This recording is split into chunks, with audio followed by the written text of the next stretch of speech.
سر جو student depression کا شکار ہو گئے ہیں ایگزام کی وجہ سے، ان کو کیسے ٹریٹ کیا جا سکتا ہے، کیسے بہتر طریقے سے گائیڈ کیا جا سکتا ہے اسٹڈی کے لیے؟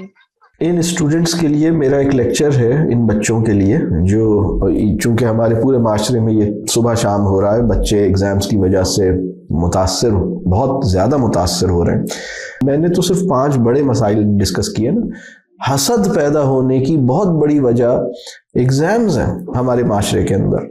آپ سوچ نہیں سکتے کہ بچوں کے کتنے مسائل ہیں، بچوں کے کس طرح کے اخلاقی مسائل پیدا ہو رہے ہیں اس امتحان کی وجہ سے۔ تو میں نے اس کے اوپر بچوں کو جو ان مسائل کا شکار ہوئے ہیں اس کے لیے میرا ایک لیکچر ہے، what does it mean to believe in yourself, اپنے اوپر یقین کرنے کا کیا مطلب ہے، اور اس کو دیکھیے آپ تو انشاءاللہ تعالیٰ آپ کو ایک سمجھ میں آئے گا کرنے کا کام کیا ہے، اپنے اوپر یقین کیسے کیا جائے۔ ٹھیک ہے، نمبروں کی اینک سے کسی کو بھی نہیں دیکھیں، نمبروں کے دھوکے میں نہ آئیں نہ ڈالیں۔ مجھے یہ بات سمجھ میں آ گئی ہے کہ بچے کو نمبروں کے دور میں نہیں پڑھنے دینا چاہیے، لیکن بچہ سٹریس فری نہیں ہو رہا۔